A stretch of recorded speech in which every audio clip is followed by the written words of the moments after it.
Hola a todos y bienvenidos al canal de la Iglesia Iré, a este tiempo de meditación en la palabra de Dios, este espacio que apartamos cada día para sumergirnos en las Escrituras y recibir de parte de nuestro Padre Eterno esas palabras de amor, palabras de sabiduría, palabras que nos edifican y que nos ayudan a crecer.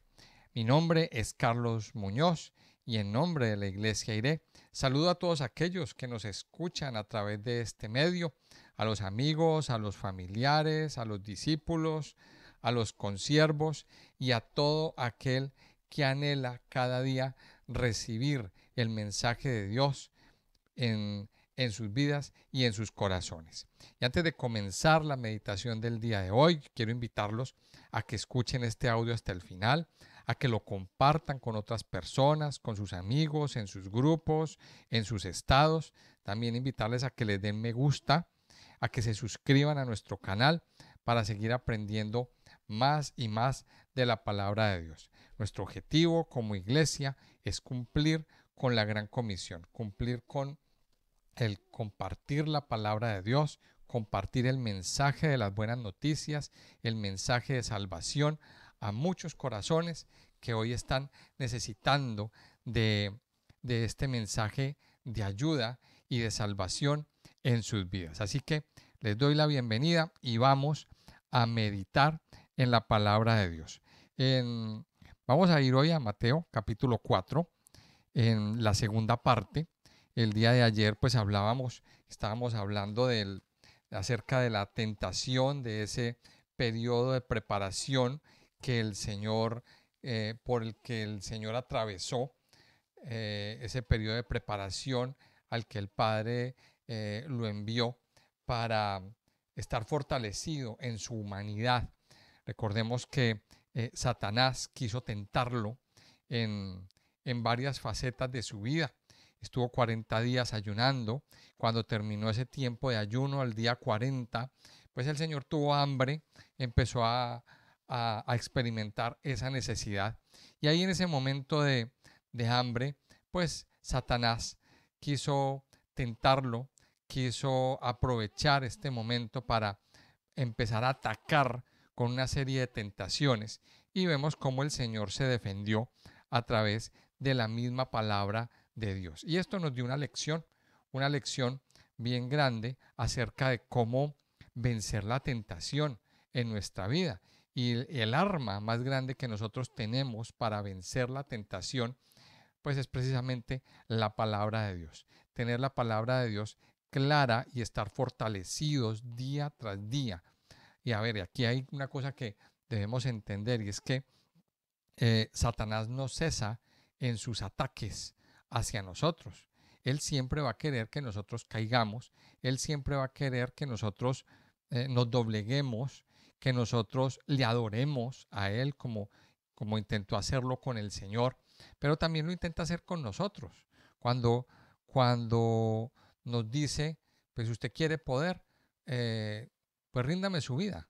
Y eso es lo que Satanás está siempre queriendo decir.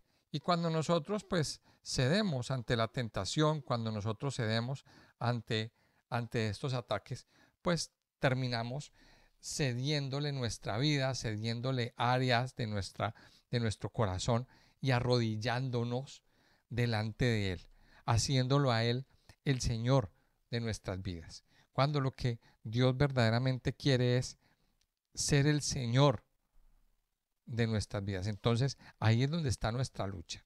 ¿Cómo vencer la tentación? A través de la palabra de Dios. El día de hoy vamos a mirar la segunda parte de este pasaje de Mateo capítulo 4 y vamos a estudiar hoy a partir del versículo 12 que nos relata cómo Jesús principia su ministerio. El Evangelio de Juan nos relata pues en buena parte en el primer capítulo y el segundo cómo era el ministerio de Juan el Bautista. Y Juan el Bautista, ahí en Juan, el Evangelio de Juan, en el capítulo 3, versículo 30, Juan el Bautista decía, es necesario que él crezca, pero que yo mengüe. Y vemos cómo pues el ministerio de Juan el Bautista fue un ministerio de antesala, de preparación para el ministerio del Señor.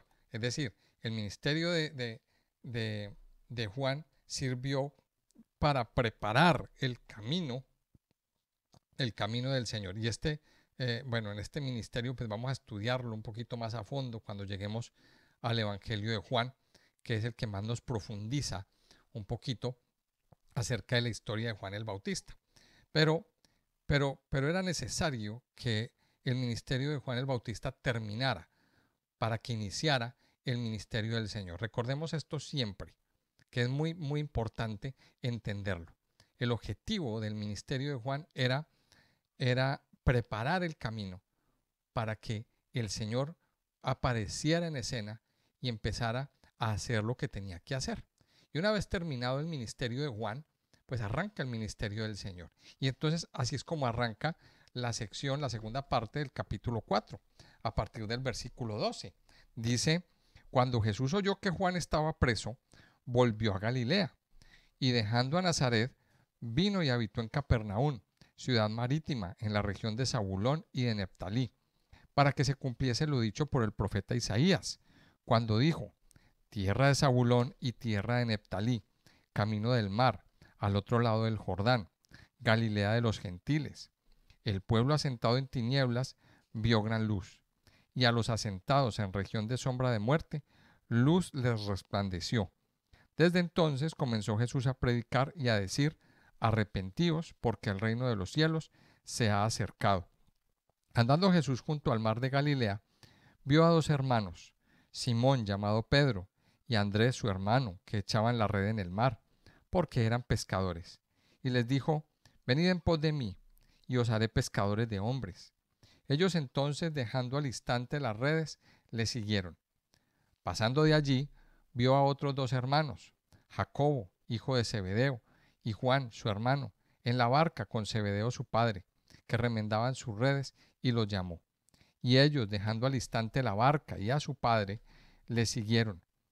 Y recorrió Jesús toda Galilea, enseñando en las sinagogas de ellos y predicando el evangelio del reino y sanando toda enfermedad y toda dolencia en el pueblo.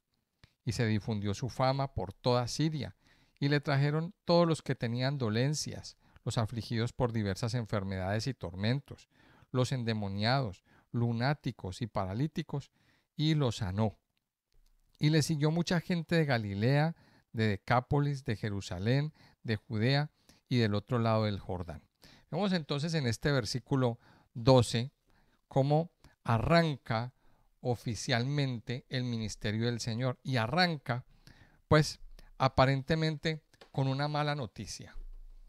Y digo aparentemente mala noticia porque era necesario que el ministerio de Juan llegara a su fin. Como lo decía el Evangelio de Juan en el capítulo 3, es necesario que el Señor crezca y que Juan mengüe, que Juan, esta palabra menguar significa pues que reduzca, que vaya desapareciendo.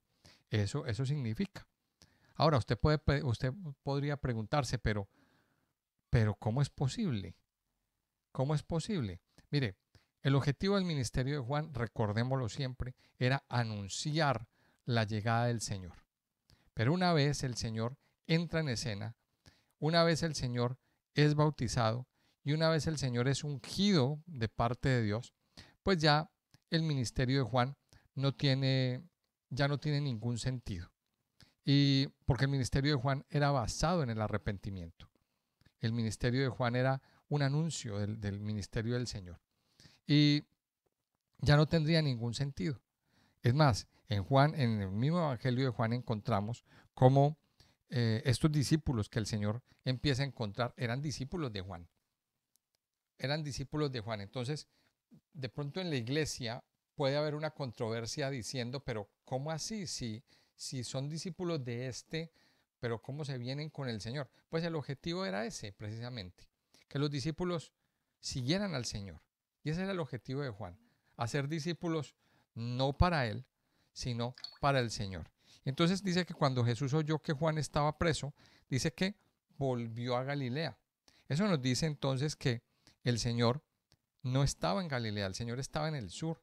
El Señor permaneció todo ese tiempo en el desierto, permaneció todo ese tiempo en el sur de Israel, pero dice que cuando el Señor escuchó, el Señor volvió a Galilea. Ahora, ¿por qué volvió a Galilea? Esa es una buena pregunta.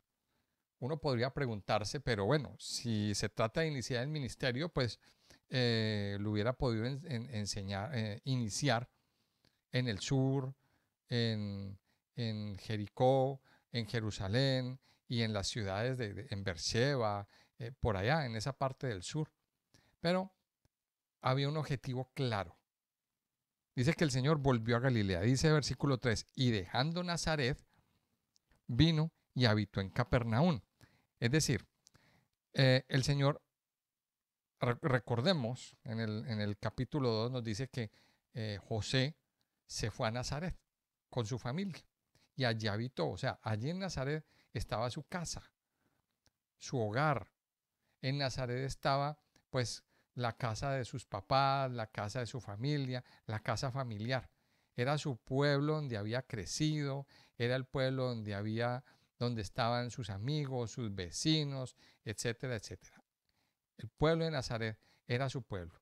Pero dice que el Señor llegó un momento en que tuvo que dejar Nazaret, dejar la comodidad de su pueblo e ir, dice, y habitó en Capernaum, una ciudad marítima. Ahora, cuando nos habla de ciudad marítima, es que es una ciudad en la ribera del mar de Galilea, porque por eso tenemos que conocer un poquito la geografía de Israel y mirar los mapas. No es una ciudad al lado del mar Mediterráneo, no, es una ciudad que está ahí en la ribera del mar de Galilea. Capernaum, ciudad marítima, en la región de Zabulón y de Neftalí.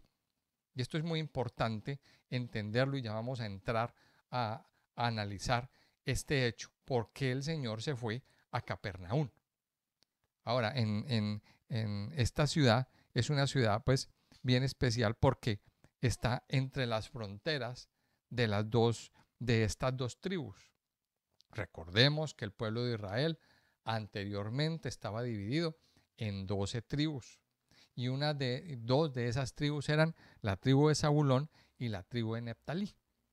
Y en medio, en la frontera, ahí en ese intermedio, pues fundaron una ciudad llamada Capernaum, que esta ciudad de Capernaum pues se puede traducir como ciudad del confort. La ciudad del confort fue fundada ahí. ¿Por qué fundaron esa ciudad? Ya nos va a dar la explicación aquí en este versículo, en los siguientes versículos. Dice, para que se cumpliese lo dicho por el profeta Isaías. Ahí en el versículo 14, una vez más, Mateo nos está dando razones, esto lo hemos dicho desde el principio del estudio de Mateo. En cada capítulo, Mateo nos está aclarando que la vida del Señor es un cumplimiento profético. La vida del Señor es un cumplimiento profético. O sea, vamos a mirarlo así. El Señor no se fue a Capernaum porque sí, porque le pareció una ciudad muy bonita, porque le pareció una ciudad estratégica para su ministerio, porque la gente era muy agradable, porque había muy buenas personas que iban a escuchar su mensaje. No, el Señor se fue a Capernaum porque tenía que darle cumplimiento a una profecía. Y una vez más Mateo nos está diciendo que el Señor cumple con todas las profecías del Antiguo Testamento. O sea que Mateo nos está llevando, nos está conectando una vez más con los escritos del Antiguo Testamento. Y por eso es muy importante haberlo leído antes de hacer este recorrido por el Nuevo Testamento. Entonces, el Nuevo Testamento nos está dando cumplimiento de las promesas. Una vez más nos está diciendo que el Mesías, que el Señor Jesucristo, es el Mesías que cumple todas las promesas de parte de Dios. El Señor se fue a Capernaum para que se cumpliese lo dicho por el profeta Isaías. Entonces, en Isaías 9 dice lo siguiente: tierra de Zabulón y tierra de Neftalí, camino del mar al otro lado del Jordán, Galilea de los gentiles. El pueblo asentado en tinieblas vio gran luz, y a los asentados en región de sombra de muerte, luz les resplandeció. Esto está en Isaías capítulo 9, ahí lo puede encontrar. Entonces, este mensaje de Isaías 9 es una profecía mesiánica. Y los sabios, los sabios del Señor, los estudiosos de la palabra, los estudiosos de las profecías, identificaron que el Señor iba a iniciar, que el ministerio del Mesías se iba a iniciar en una ciudad entre Zabulón y Neftalí. Por eso fundaron la ciudad de Capernaum. Por eso se fundó esa ciudad de Capernaum ahí, en ese lugar en medio de estas dos provincias, digámoslo así, para darle llegada, para hacerle un soporte al Mesías. Entonces el Señor llega a ese lugar. No es ninguna casualidad. Y cuando vamos a Israel, ahí nos encontramos evidencias históricas de la estadía del Señor en ese lugar. Ahí en Capernaum está la casa de Pedro.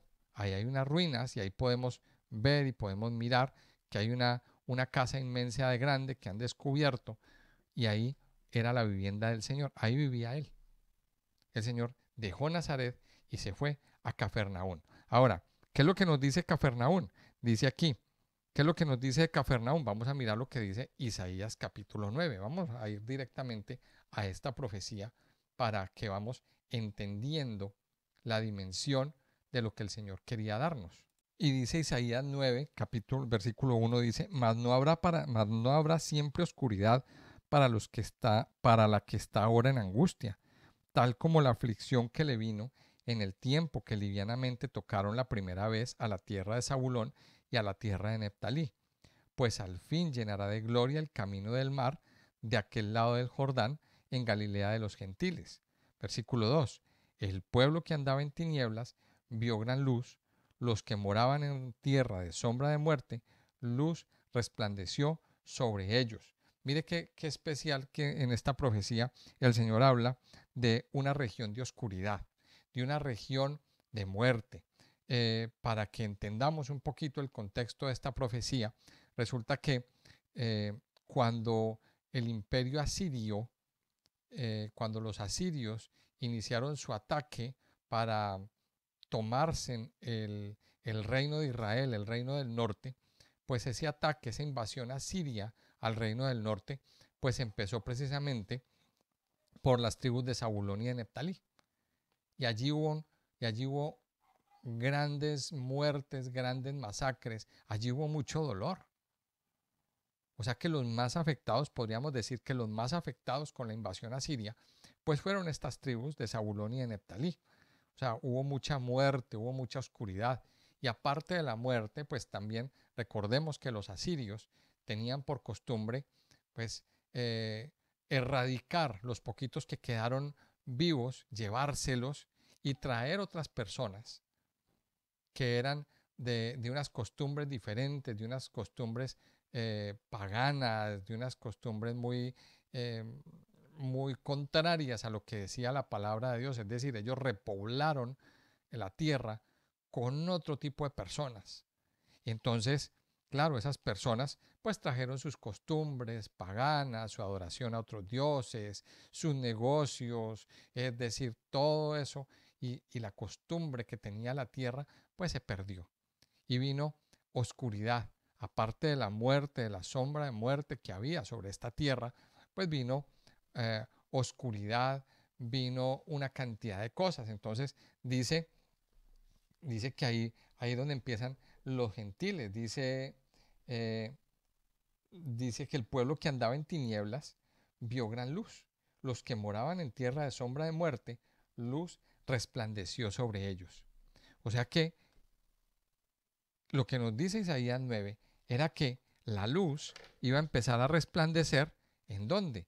En una tierra, en un lugar, en medio de la tribu de Zabulón y la tribu de Neftalí. Y ahí donde se funda esta ciudad de Capernaum, para que se cumpla la profecía. Y el Señor fue allá, a ese lugar, a un lugar donde había oscuridad, a un lugar donde había tinieblas, a un lugar donde había gran necesidad, a un lugar donde había una necesidad bien grande del mensaje de Dios, bien grande de Dios. Y esa es la gran lección que nosotros tenemos que aprender. El Señor inicia su ministerio y llega al lugar donde hay necesidad, al lugar donde hay oscuridad, al lugar donde hay muerte, al lugar donde hay aflicción. Y entonces aquí vemos que cobra sentido esta profecía, volviendo a Mateo, al capítulo 4, dice el versículo 16, el pueblo asentado en tinieblas vio gran luz, y los asentados en región de sombra de muerte, luz les resplandeció. Es decir, les llegó la luz. Es decir, les llegó el Mesías, el que venía a traer solución y vida en medio de la oscuridad.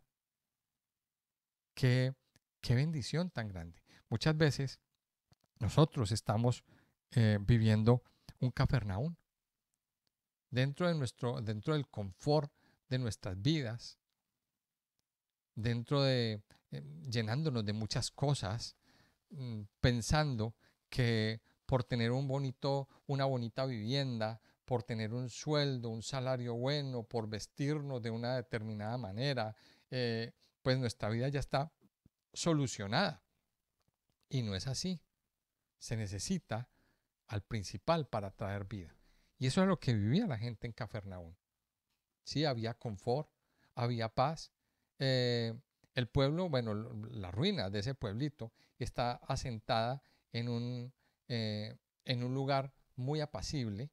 Hoy en día, pues lo que se ve en Cafarnaún son ruinas y a lo largo del Evangelio nos vamos a encontrar una incidencia, muchas veces nos va a nombrar este pueblo. Pero vemos que el triste final de Cafarnaún fue un final triste. ¿Por qué? Porque el Señor inició allí su ministerio. Habló, hizo grandes milagros en la sinagoga de Cafarnaún. Pero ellos no quisieron escuchar. Ellos no quisieron escuchar. Y entonces el Señor vaticinó y dijo, bueno, ustedes no quisieron escuchar. La suerte de Cafarnaún va a ser peor que la de Sodoma. Eso dijo el Señor y eso lo vamos a encontrar más adelante en el Evangelio. Eso nos da una lección también. Y es que el Señor habla a nuestras vidas. Pero cuando no queremos escucharlo, cuando cerramos nuestros oídos a escuchar lo que Dios tiene para nosotros, pues nos espera un final como el de Cafarnaún.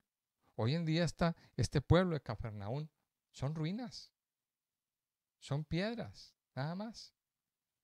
No hay ni una casa en pie.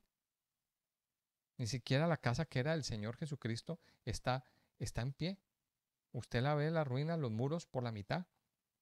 Eso es lo que han podido desenterrar. Y se ve desde arriba, pues todo el plano de la casa y todo, pero no hay nada más que ruinas. Y entonces aquí vemos y recibimos una lección grande. Que no permitamos que la palabra del Señor, que la luz del Señor pase desapercibida. No la desechemos en nuestra vida.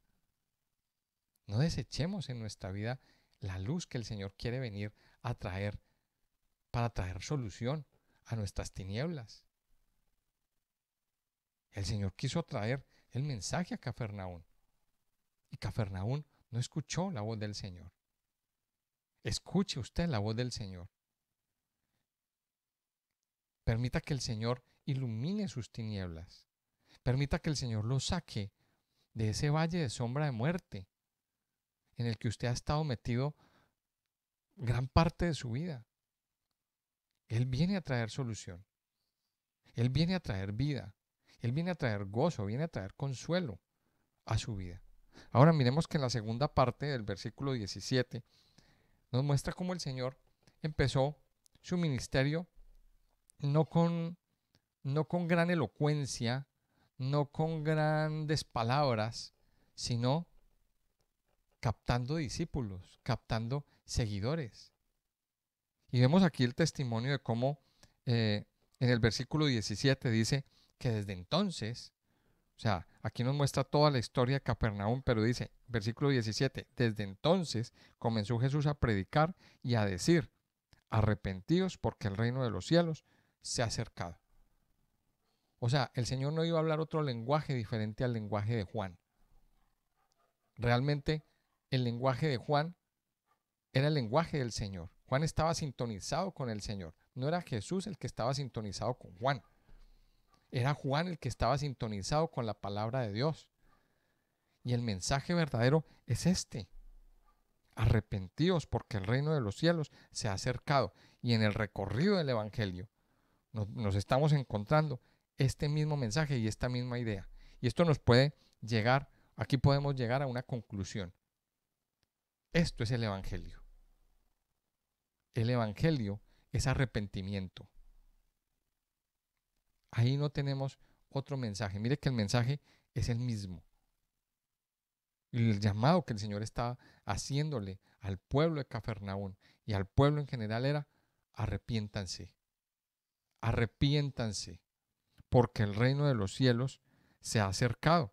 Y dice a partir del versículo 18 y hasta el 22, cómo el Señor empezó a captar discípulos. El Señor empezó a captar unos seguidores.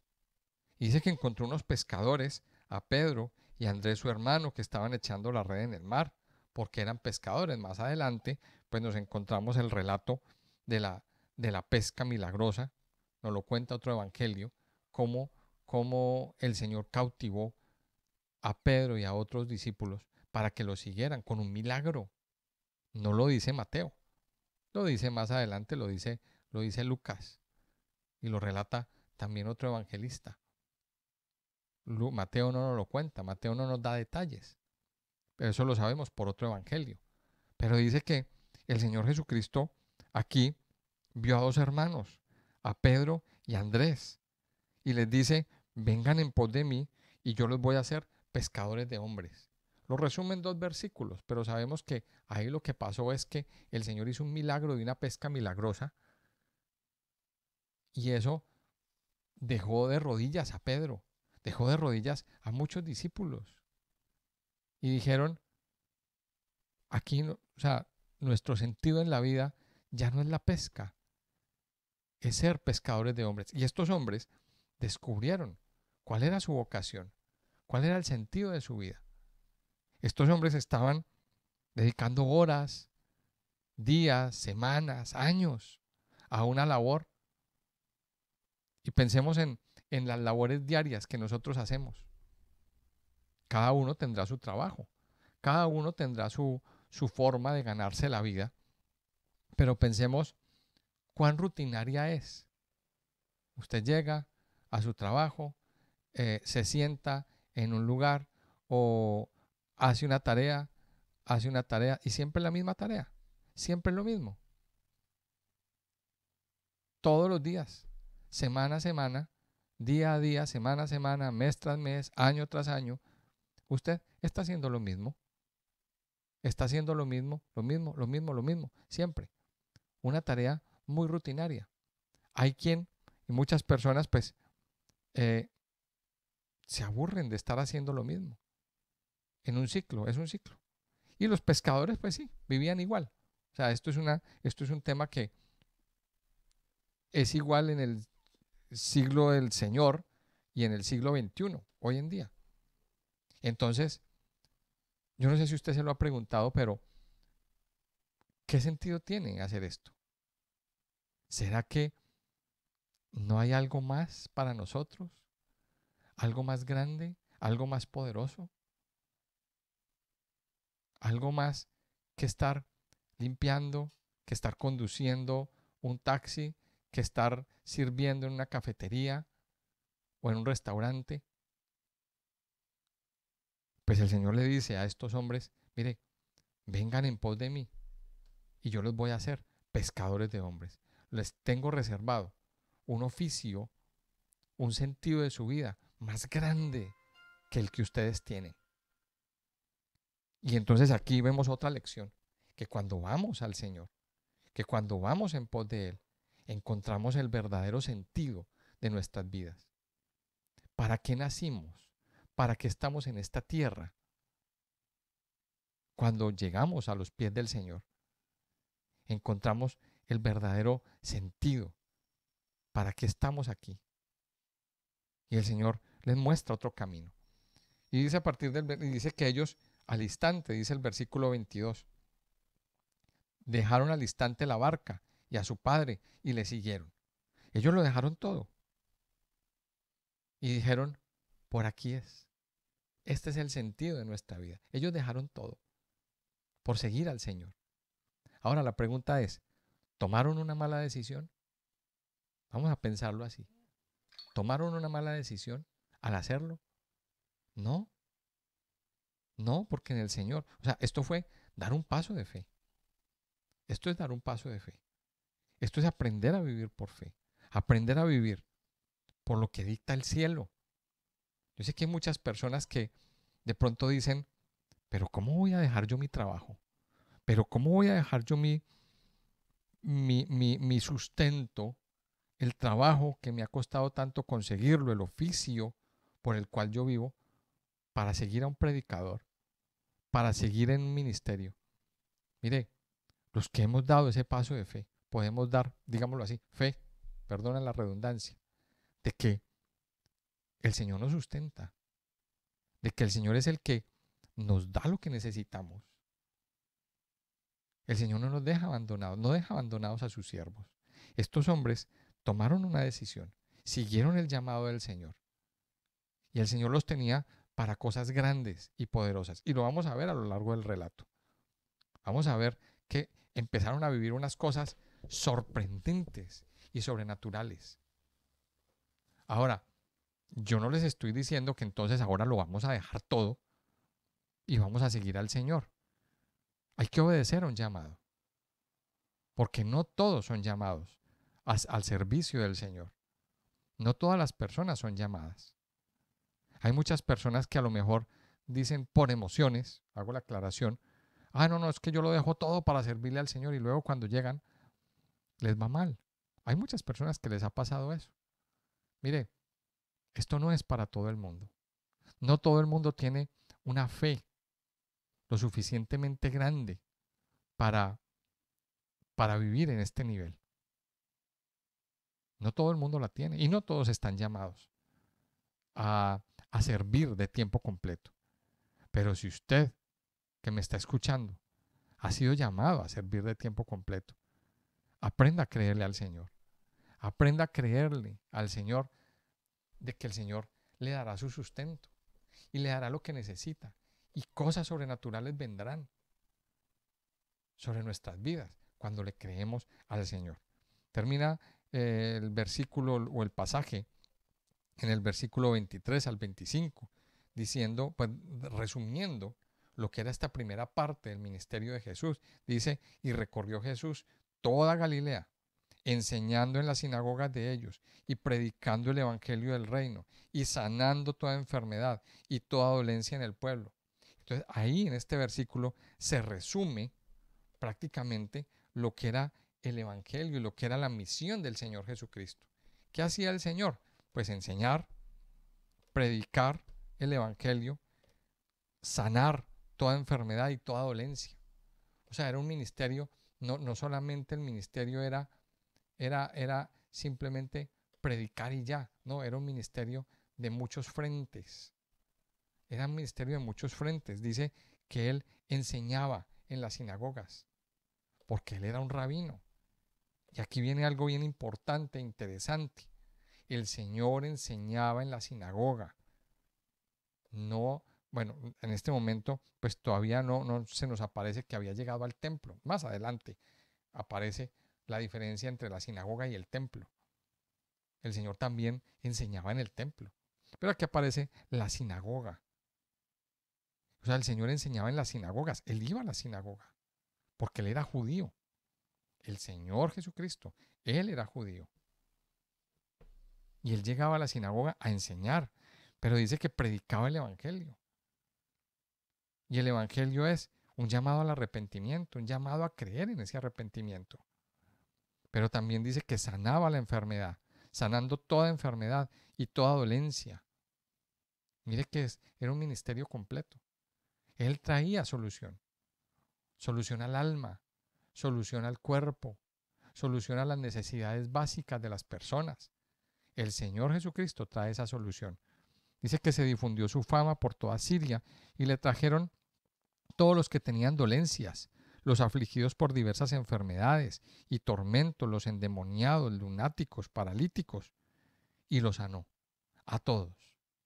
O sea, miremos que aquí vemos el impacto del ministerio del Señor. Para eso fue ungido. Y vemos el impacto. O sea, el Señor trajo una necesidad. Y dice que venían los enfermos, los afligidos, los que tenían tormentos, los endemoniados, los lunáticos. Estas personas que en buena parte eran rechazadas por la sociedad. Porque había como una especie de tabú, como una especie sí, un tabú, unas restricciones para estas personas, de no dejarlos acercar a la sociedad, de no incluirlos, una exclusión a este tipo de personas. Era un rechazo. Y estas personas que eran enfermos, que eran rechazados, pensemos en esto. Los enfermos, las personas que tienen dolencias, las personas que están sufriendo, pues son como desahuciados, llenos de tristeza, llenos de dolor, llenos de desesperanza. Y miremos lo que viven los enfermos hoy en día. Hay personas con enfermedades crónicas, hay personas con dolencias, con dolores que no pasan. Y cada día se va perdiendo su calidad de vida. Cada día se va perdiendo su esperanza de vivir. Hay muchas personas que lo que anhelan es la muerte. Y lo digo porque es así, es verdad.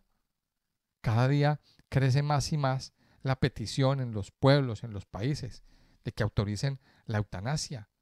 ¿Por qué? Porque hay personas que no soportan ya más su estado, que no soportan el dolor, están desahuciados. No hay esperanza, no hay ningún tratamiento. No hay tratamientos médicos, no hay tratamientos para paliar el dolor. Ninguna medicina les sirve. Los mismos médicos dicen, ya no hay nada que hacer. ¿Cuántas personas están así? En lo físico, pero también en lo espiritual, en lo emocional. Pero mire, el Señor viene a traer solución. Tanto había desahucio en ese tiempo como hoy en día. También la Biblia nos dice que el Señor es el mismo ayer, hoy y por los siglos. Él es el que era, el que es y el que será. Él es el Dios eterno. El Señor Jesucristo no solamente operó en el pasado, como se nos cuenta aquí en esta historia. Él opera en el presente también. Recuerde que el Señor Jesucristo está vivo y que Él opera a través del Espíritu Santo. Él opera a través del Espíritu Santo y el Espíritu Santo puede hacer un milagro. Y a través del Espíritu Santo Él puede hacer milagros y puede sanar vidas, restaurar vidas, traer solución y traer esperanza. Al igual que en el pasado, el Señor puede sanarlo a usted hoy. Pero hay un requisito indispensable. Que usted crea, amado oyente. Que usted crea en este Jesús sanador. Dice que a Él le trajeron los que tenían dolencias. Acuda al Señor. Vaya al Señor. A lo mejor los médicos le habrán quitado a usted la esperanza. A lo mejor ya le habrán dicho los facultativos que ya por usted no hay nada que hacer. Porque según la ciencia no hay nada que hacer, no hay medicina. Pero el Señor Jesucristo está por encima de la ciencia. La palabra de Dios está por encima de la ciencia y la palabra de Dios es medicina a nuestros huesos, a nuestra carne, a nuestro cuerpo. Yo le invito a que hoy usted se ponga en el bendito tratamiento del Señor. Y vamos a pedirle al Señor que traiga sanidad. Vamos a pedirle al Señor que traiga, que se lleve y que sane toda enfermedad y toda dolencia de nuestras vidas. Amado Padre, aquí estamos delante de ti. Aquí está nuestro corazón. Aquí está nuestra vida. Aquí estamos delante de tu presencia, Señor. Padre, te damos gracias por tu palabra, que es viva, que es eficaz, que trae vida, que trae esperanza, que trae gozo, que trae consuelo, Señor. Padre, al igual que en el tiempo pasado, vemos cómo nuestras vidas están igual que Capernaum, un pueblo asentado en región de sombra de muerte, un pueblo asentado en oscuridad. A lo mejor estamos metidos en nuestro confort, pero a oscuras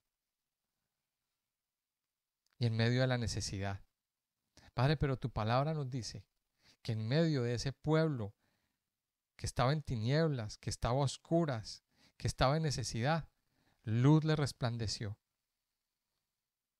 Y fue precisamente allí donde Jesús vino como luz a resplandecer, a traer vida, a traer palabras de consuelo, a traer palabras de amor, a traer una respuesta. Padre Santo y Poderoso, aquí estamos delante de ti, Señor.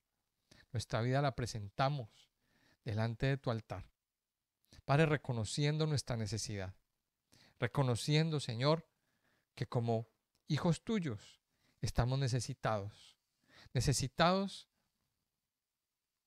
esperanza, necesitados de una palabra de aliento, necesitados de vida, Señor. Padre, al igual que en el tiempo de Cafarnaúm y de Galilea, habían enfermos, habían personas con dolencias, habían personas desahuciadas, habían personas atormentadas, habían personas que estaban viviendo un caos en su vida física, mental, espiritual, psicológica, al igual que hoy, Señor.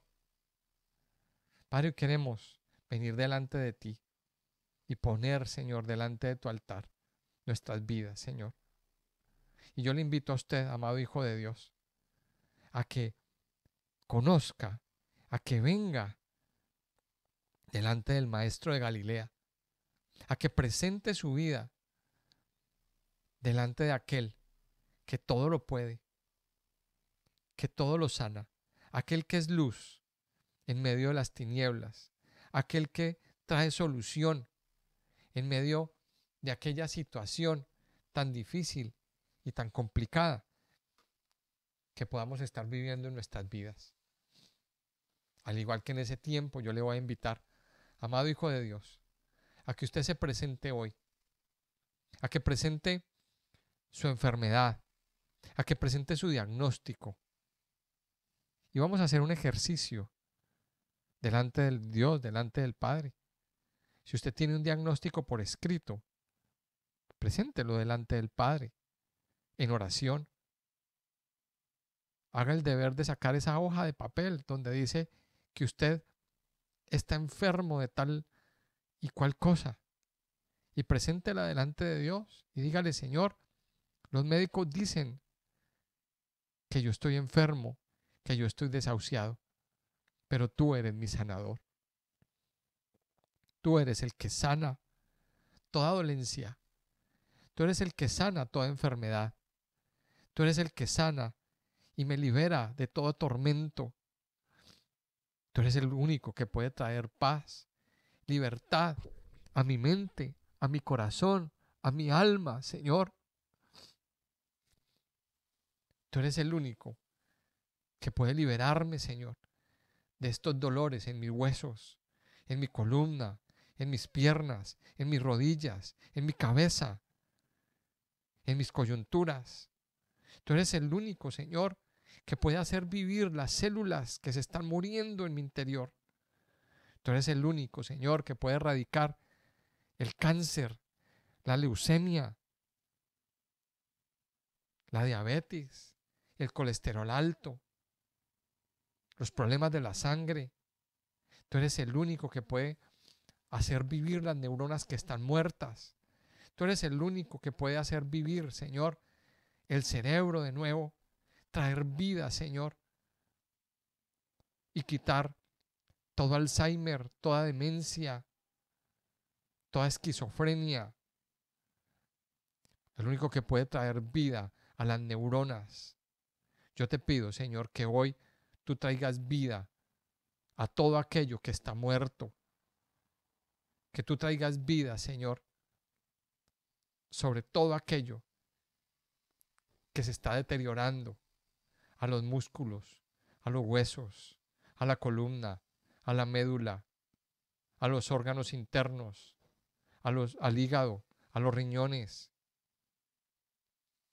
al corazón, a los pulmones. Hoy, Padre Santo, ponemos delante de ti todo cáncer, todo tumor. Hoy desaparece en el nombre de Jesús.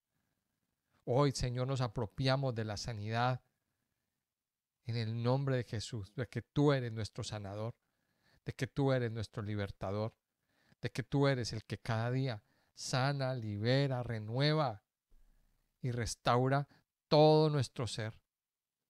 Hoy, Señor, te visitamos a ti, Maestro de Galilea, que eres el que sana, el que limpia, el que quita toda aflicción, el que quita todo tormento, el que quita, Señor, toda influencia demoníaca de nuestras vidas, toda parálisis física y emocional.